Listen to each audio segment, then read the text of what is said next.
Di tengah samudera informasi digital yang tak terbatas, di mana setiap detik jutaan bait data baru lahir dan menyebar secepat kilat, hiduplah pertanyaan fundamental. Bagaimana kita membedakan antara fakta dan fiksi, kebenaran dan kebohongan? Bagaimana kita memastikan bahwa informasi yang kita konsumsi adalah akurat, kredibel, dan dapat diandalkan? Pertanyaan ini bukan lagi sekadar renungan filosofis, melainkan sebuah tantangan nyata yang menentukan kualitas pemahaman dan keputusan kita sehari-hari. Di sebuah sudut kota metropolitan yang selalu sibuk, di dalam dinding kokoh Universitas Cendekia Nusantara, 4 sahabat Riza, Alu, Yuda, dan Riana merasakan langsung urgensi pertanyaan tersebut. Riza, dengan kacamata bertengger di hidungnya dan mata yang selalu haus akan pengetahuan, adalah mahasiswa ilmu komunikasi yang gigih. Dia seringkali merasa kewalahan dengan banjir informasi di lini masa media sosialnya, namun memiliki tekad kuat untuk menemukan kristal kebenaran di antara butiran pasir. Alu, si jenius informatika yang lebih sering berinteraksi dengan kode biner daripada manusia, memiliki kemampuan luar biasa dalam melacak jejak digital dan menganalisis data, namun terkadang kurang peka terhadap nuansa sosial. Yuda, mahasiswa hukum yang santai namun karismatik, adalah representasi dari orang kebanyakan yang mudah terbawa arus, namun juga memiliki hati nurani yang kuat untuk keadilan. Sementara Riana, calon jurnalis investigasi dengan semangat membara dan kepekaan sosial yang tinggi, selalu terdepan dalam menyuarakan isu-isu penting, namun terkadang terlalu cepat mengambil kesimpulan. Kisah mereka bermula di suatu sore yang cerah, ketika sebuah postingan viral menggemparkan seisi kampus. Sebuah akun Instagram anonim dengan nama Info Kampus Terkini mengunggah tangkapan layar memo yang tanpa resmi, mengumumkan pemberlakuan jam malam ketat dan denda tinggi untuk mahasiswa yang keluar masuk kampus tanpa izin khusus, mulai bulan depan. Memo itu bahkan mencantumkan logo universitas yang buram dan tanda tangan yang samar-samar. Dalam hitungan jam, postingan itu disukai ribuan kali, dibagikan ratusan kali, dan memicu gelombang kemarahan serta kepanikan di kalangan mahasiswa. Ini gila. Mana mungkin tiba-tiba ada aturan separah ini? Yuda menggebrak meja kantin, wajahnya memerah. Aku baca di komen, katanya ini upaya kampus biar kita nggak demo lagi soal SPP. Riana, yang sedang memilah berita di laptopnya, mengerutkan kening. Tapi, Yuda, ini aneh. Aku belum lihat pengumuman resmi di situs universitas atau email dari rektorat.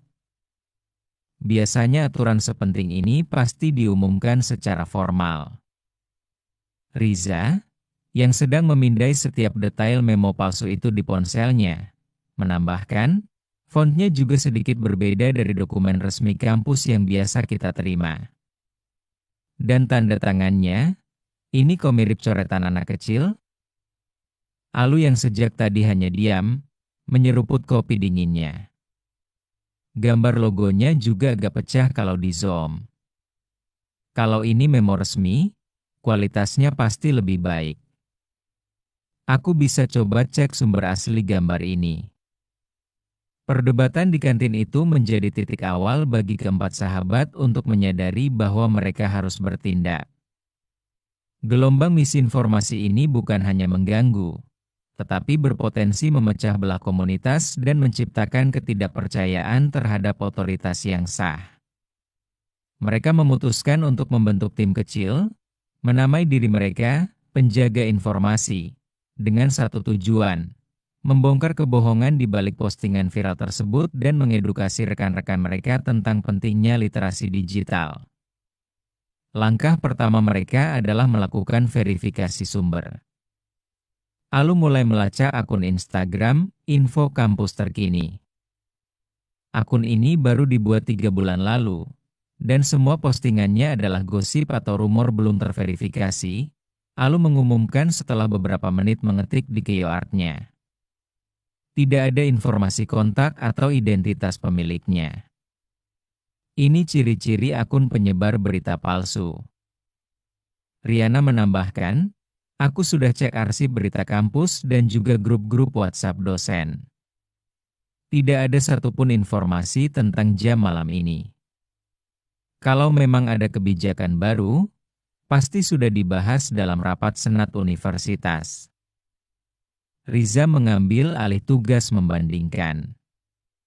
Dia membuka beberapa dokumen resmi dari universitas, surat edaran, pengumuman tentang beasiswa, bahkan jadwal kuliah, dan membandingkan font, tata letak, dan gaya bahasa dengan memo palsu itu. Lihat, pemberlakuan jam malam ketat. Biasanya kampus tidak menggunakan bahasa seprovokatif ini dalam pengumuman resmi.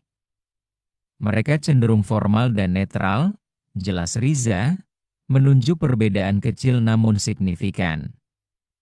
Dan juga, nomor suratnya. Rasanya tidak sesuai dengan format penomoran surat universitas.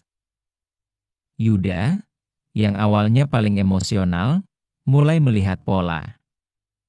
Jadi, intinya, kalau ada berita penting tapi nggak ada di sumber resmi, kita harus curiga. Tepat sekali. Riana mengangguk. Itu kuncinya. Selalu cek sumber aslinya. Jangan hanya berhenti pada apa yang dibagikan di media sosial. Mereka kemudian menggunakan teknik cross-referencing. Mereka mencari berita serupa di portal berita resmi, media mahasiswa, dan akun media sosial universitas yang terverifikasi. Nihil.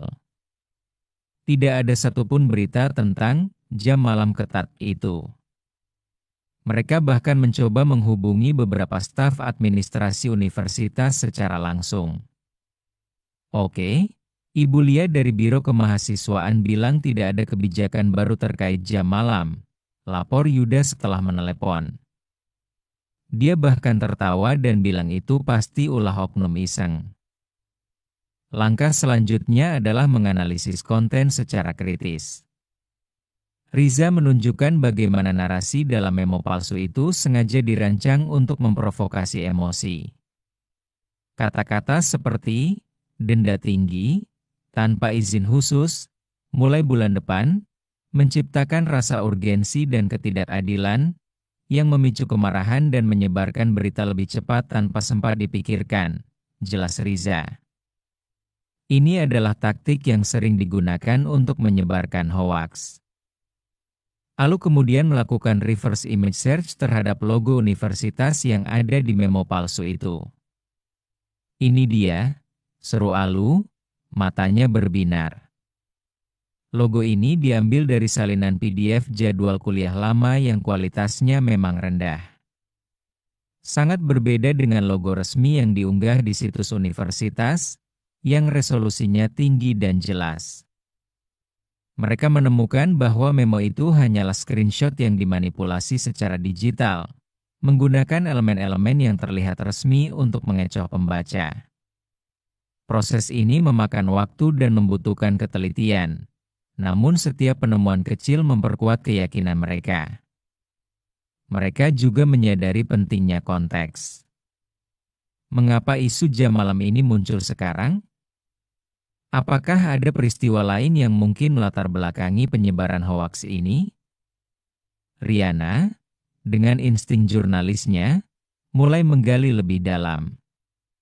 Dia menemukan bahwa beberapa hari sebelum hoaks jam malam, ada diskusi internal universitas tentang peningkatan keamanan kampus. Namun itu tidak ada kaitannya dengan pembatasan gerak mahasiswa secara drastis. Mungkin ada pihak yang sengaja memanfaatkan isu keamanan untuk menyebarkan kepanikan dan mengadu domba mahasiswa dengan rektorat, duga Riana. Atau mungkin ini hanya lelucon yang kelewatan. Tantangan terbesar mereka bukanlah menemukan kebohongan, melainkan meyakinkan orang lain. Banyak mahasiswa sudah terlanjur percaya dan bersiap untuk protes. Menghadapi emosi massa yang terprovokasi lebih sulit daripada sekadar menunjukkan bukti. Mereka perlu strategi yang efektif untuk menyebarkan fakta. Mereka memutuskan untuk membuat infografis sederhana yang menjelaskan langkah-langkah verifikasi yang mereka lakukan. Cek sumber. Siapa yang memposting? Apakah itu akun resmi? Cek kredibilitas. Apakah sumbernya terpercaya? Apakah ada bukti keahlian atau otoritas? Cek tanggal dan konteks. Kapan informasi itu diterbitkan? Apakah masih relevan? Cek fakta lain. Apakah ada media lain yang memberitakan hal yang sama dari sumber resmi? Periksa kejanggalan. Apakah ada ejaan, tata bahasa, atau format yang aneh? Apakah ada unsur provokasi? Bersama dengan infografis, mereka menyiapkan sebuah video singkat yang menampilkan Riza, Alu, Yuda, dan Riana menjelaskan proses verifikasi mereka, dan dengan tegas menyatakan bahwa memo jam malam itu palsu. Yuda, dengan kemampuan komunikasinya, menulis narasi yang mudah dicerna dan tidak menggurui. Alu mengedit video dan memastikan infografisnya menarik secara visual. Riana menghubungi pengurus BEM, Badan Eksekutif Mahasiswa, untuk membantu menyebarkan informasi yang benar, sementara Riza mempersiapkan data dan bukti-bukti pendukung. Pada hari H, setelah video dan infografis itu disebarkan melalui kanal-kanal resmi BEM dan media sosial kampus yang terverifikasi, dampaknya terasa. Awalnya ada keraguan dan penolakan, terutama dari mereka yang sudah terlanjur marah.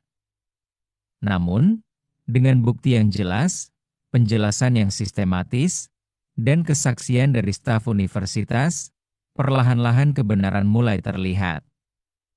Mahasiswa mulai membandingkan, berpikir kritis, dan sadar bahwa mereka telah menjadi korban hoaks. Akun info kampus terkini pun menghilang beberapa hari kemudian. Keberhasilan ini bukan hanya tentang membongkar satu hoaks, tetapi juga tentang menanamkan benih kesadaran. Dari kejadian itu, penjaga informasi tidak berhenti. Mereka mulai mengadakan lokakarya kecil tentang literasi digital di kampus, mengajarkan keterampilan memfilter dan menganalisis informasi secara kritis. Riza berbagi teknik verifikasi sumber dan mengenali pola hoaks. Alu mendemonstrasikan penggunaan alat-alat digital untuk verifikasi gambar dan video. Yuda fokus pada pentingnya berpikir logis dan tidak mudah terbawa emosi saat menerima informasi. Riana, dengan gaya komunikasinya yang meyakinkan, menekankan pentingnya menjadi konsumen informasi yang bertanggung jawab dan tidak mudah meneruskan berita tanpa verifikasi. Mereka juga membuat panduan saku cepat verifikasi informasi yang didistribusikan kepada mahasiswa baru setiap semester. Isinya sederhana: berhenti, pikirkan, verifikasi, bagikan.